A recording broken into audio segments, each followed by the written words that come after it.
दोस्तों, आज युद्ध के 1379 दिन हो गए हैं, जबकि हमास और इजराइल के बीच युद्धबंदी के 56 दिन। आज पहले रूस यूक्रेन के युद्ध स्थिति की चर्चा करते हैं। दक्षिण में जापोरिजिया क्षेत्र में कामियांस्की वासिलिवका फ्रंट पे रूसी सैनिक स्टेपनोहिर्स्क में दक्षिण क्षेत्र से आगे बढ़े हैं तथा उत्तर में भी इसके आउटस्कर्ट्स में आगे बढ़े हैं। प्राइमोर्स्की के लिए लड़ाई जबरदस्त जारी है। हुलियाई पोल क्षेत्र में रूसी सैनिकों ने जालियोनी गाई वाइसोक, जो कि हुलियाई पोल के पूर्व में है, तथा दोब्रोपिलिया पर कब्जा कर लिया है। वेलिको मिखाइलिवका क्षेत्र में रूसी सैनिकों ने फॉरेस्ट क्षेत्र पर कब्जा कर लिया है तथा नोवो ओलेक्सेंद्रिवका के उत्तर में और ओरिको क्षेत्र में भी आगे बढ़े हैं। यह क्षेत्र निप्रोपेट्रोवस्क से सटे हुए और उसके अंदर में भी हैं। अब पूर्व में आते हैं पोक्रोवस्क मिर्नोग्राद क्षेत्र में। पोक्रोवस्क में पूरी तरह कब्जा करने के बाद से रूसी सैनिक अब वहाँ से दक्षिण पूर्व क्षेत्र में ग्राइशिने पर कब्जा कर लिया है, जो कि पोक्रोवस्क के पश्चिम में है। मिर्नोग्राद के दक्षिण और पूर्व से भी जबरदस्त आक्रमण रूसी सैनिकों का जारी है, जबकि उत्तरी क्षेत्र में शाखो और नो शाखो क्षेत्र में भी रूसी सैनिक आगे बढ़े हैं तथा रोडिन्स्की में भी इनकी बढ़त जारी है।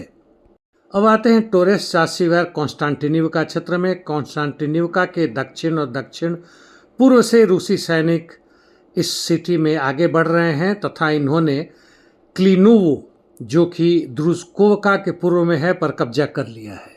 चासिवार क्षेत्र में रूसी सैनिक माइस्की पर कब्जा करने के बाद से वह क्लाइनोव की तरफ आगे बढ़ रहे हैं तथा दूसरी तरफ क्लेबान बुक से आगे बढ़कर वह कॉन्स्टांटिनिवका की तरफ बढ़ रहे हैं।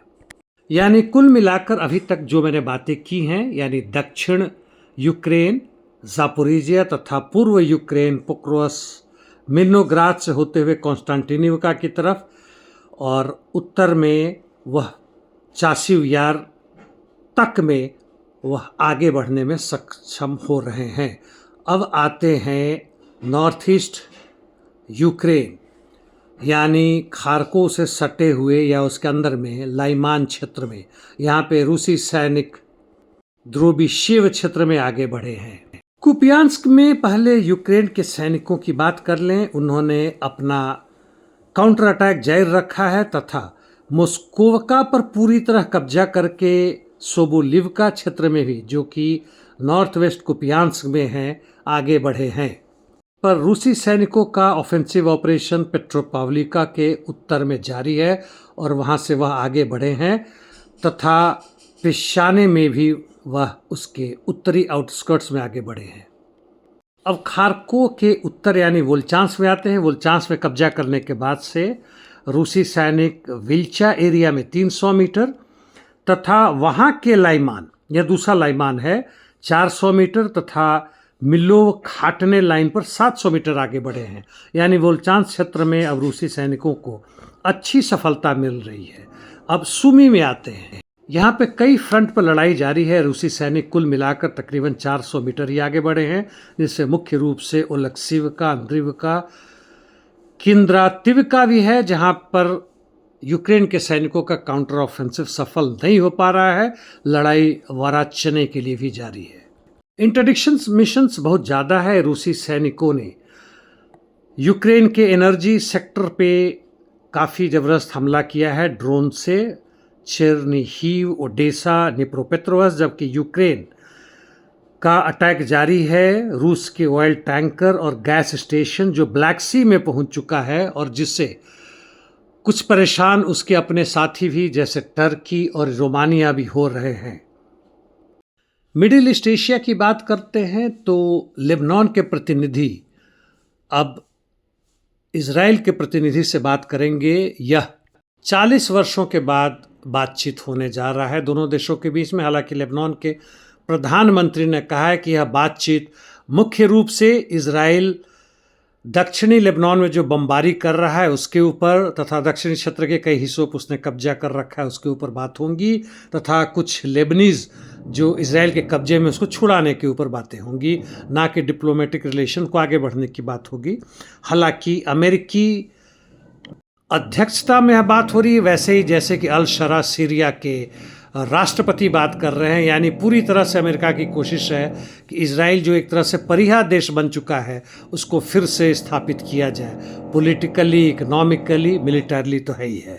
इस बीच यमन से खबर है कि STC फोर्सेस यानी सदर्न ट्रांजिशनल काउंसिल जो दक्षिण यमन को एक स्वतंत्र देश बनाना चाहते हैं, वह कोस्ट से समुद्री तट से हाद्रामाउत नामक शहर के करीब पहुंच गए हैं और इनका यह ऑपरेशन प्रॉमिसिंग फ्यूचर कहते हैं और इनका लक्ष्य मासीला ऑयल फील्ड है जिसके काफ़ी करीब पहुंच चुके हैं। UAE इनको ट्रेनिंग देता है और हथियार से इनको लैश करता है।